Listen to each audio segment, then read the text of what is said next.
Считанные дни остаются до наступления долгожданного праздника – Нового года. По традиции, в преддверии новогодних торжеств в Ашхабадском спортивном комплексе зимних видов спорта подготовили новое новогоднее ледовое представление. В программе более 40 зрелищных номеров, оригинальные танцевальные выступления, а также исполнение туркменских национальных танцев и танцев народов мира.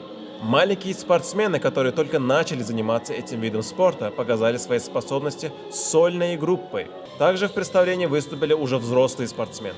К новогоднему шоу фигуристы готовились месяц, и все движения, этюды и танцы освоены спортсменами до автоматизма. Это показало их выступление на льду. Юные фигуристы выступали в ярких костюмах под новогодние песни. Этим мы хотели передать новогоднюю атмосферу перед Новым годом для наших родителей, любимых, близких. Мы очень сильно дорожим этим праздником и очень сильно любим его праздновать.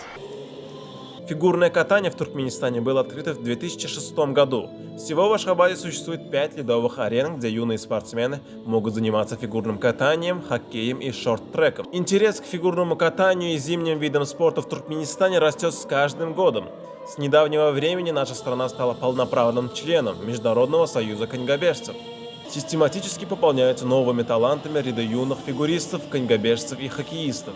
Порой малыши выходят на лед с 4-летнего возраста и так увлекаются, что достигают больших успехов. Я занимаюсь фигурным катанием 2 года. Мне очень нравится это. Я исполняла роль Снегурочки в этом шоу.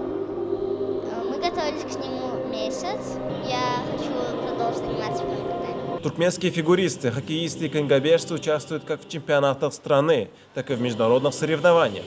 За последние годы спортсмены побывали в Турции, Южной Корее, России и Объединенных Арабских Эмиратах. Также стали призерами международных спортивных игр «Дети Азии».